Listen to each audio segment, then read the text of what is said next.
Construction of RCC design.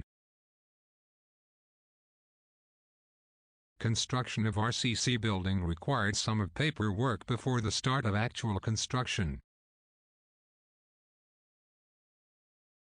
The very first stage is preparation of drawings as per requirements of client.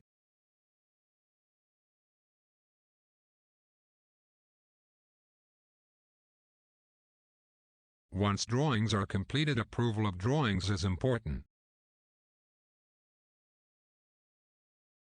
After approval of drawings from both architect as well as structural engineer, the next step is marking of plot boundaries.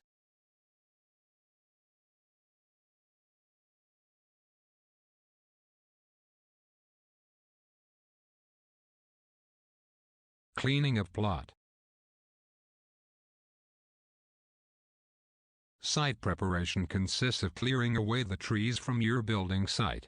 This involves the removal of trees, roots, and other vegetation from the building site.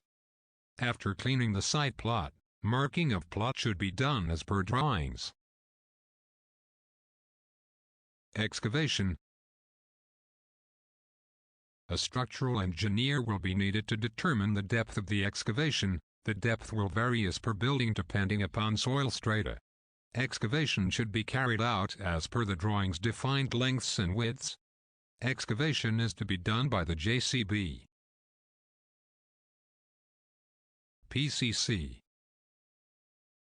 After the excavation, the surface is leveled. PCC poured over leveled surface. Foundation shuttering. Shuttering arrangement for foundation is to be made. Once PCC is done, shuttering for foundation is placed. It should be strong enough to withstand all types of dead and live loads. Foundation bars. Foundation bars shall be laid on the surface. Main bars and distribution bars shall place as per drawing.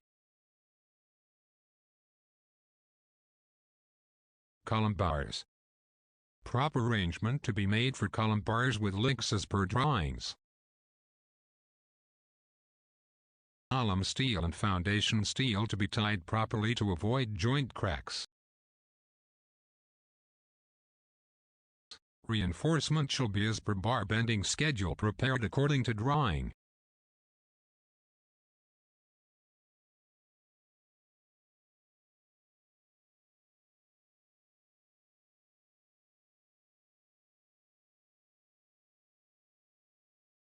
The reinforcement shifting and binding shall be started as soon as shuttering is completed. Reinforcement binding shall continue as shuttering work progresses. Concrete work in foundation. A foundation is a poured concrete pathway that is used to spread the weight of the building from the foundation to the soil. It is very necessary to check the levels of foundation before concrete work.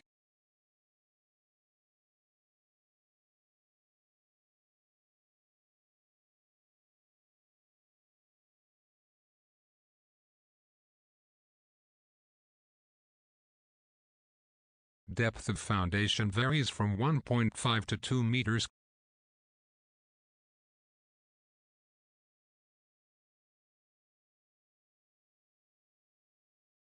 Shuttering removal.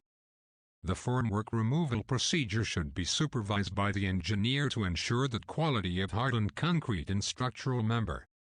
That is, it should be free from or has minimum casting defects such as honeycombing, size and shape defects, etc. These defects in concrete influence the strength and stability of structure, thus immediate repair works can be done or the members can be rejected.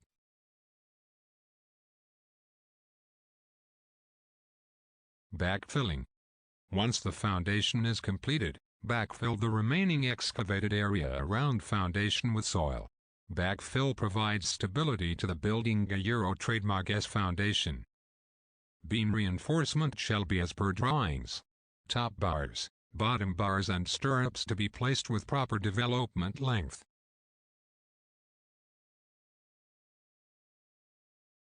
Joints in the beam shuttering should be tight against leakage of cement grout. Construction of shuttering should permit removal of various parts in desired sequences without damage to the concrete. Beam concreting. Beam is poured with concrete with grade mentioned in the drawings. The positioning of reinforcement should be properly aligned.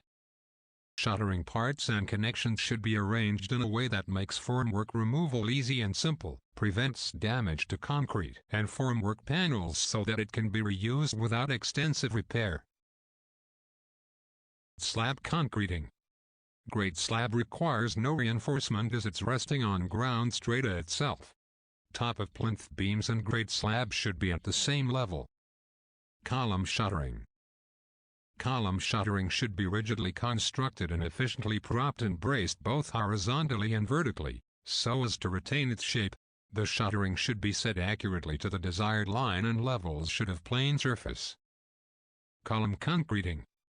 After the concreting of footing is complete, immediately in a day or two starters for column should be casted with proper alignment.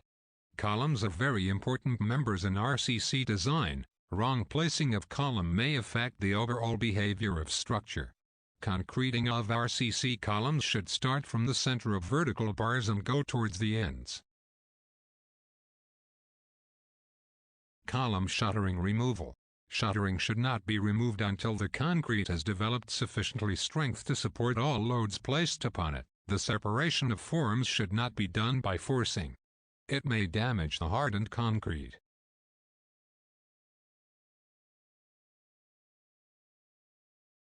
Beam reinforcement. Beam reinforcement shall be as per drawings. Slab reinforcement.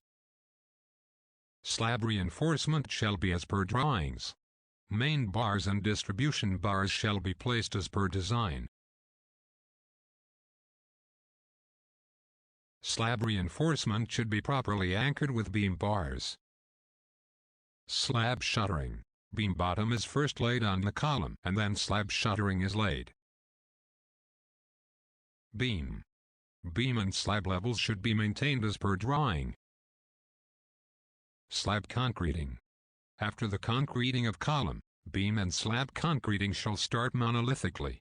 The top of floor beam and slab shall be maintained as per levels. Slab shuttering removal. Special attention is required for shuttering removal of flexible members such as beams and slabs, as these members are subjected to self-load as well as live load even during construction. They may deflect if the strength gained is not sufficient to handle the loads. Shuttering should not be removed until the concrete has developed sufficiently hardness,